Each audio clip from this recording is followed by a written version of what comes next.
It's Thursday morning பிரேக்ஃபாஸ்ட்டுக்கு என்ன செய்யறதுன்னு யோசிச்சுட்டு இருந்தேன். தோசை மாவும் இல்லையே, என்னடா டிஃபன் செய்யறதுன்னு யோசிச்சுட்டே இருக்கும்போது தான் யூடியூப்பில் ஒரு வீடியோ பார்த்தேன். அது மாதிரி செஞ்சு பார்க்கலான்னு சொல்லிட்டு நைட்டு நம்ம மீதமான ரைஸ் தண்ணி ஊற்றி வச்சுருப்போம் இல்லையா, அந்த தண்ணியை மட்டும் நம்ம ஃபில்டர் பண்ணி எடுத்துகிட்டு ரைஸை மிக்சர் ஜாரில் கொஞ்சமாக உப்பு சேர்த்து அரைச்சி எடுத்துக்கணும். 1.5 கப்பு ரவை ஒரு 5 மினிட்ஸ் ஊற வச்சிடணும்.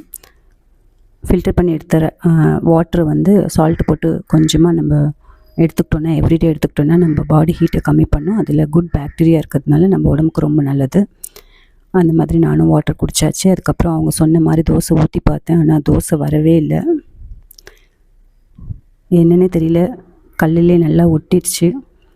இது வேலைக்கு ஆகாதுன்னு தெரிஞ்சுக்கிட்டு எப்பவும் போல் நம்ம ஸ்டைலில் 1 கப்பு கோதுமை மாவு சேர்த்து அதுக்கப்புறம் தோசை ஊற்றி பார்த்தேன். சூப்பராக வந்துச்சு. நீங்களும் ட்ரை பண்ணி பாருங்கள்.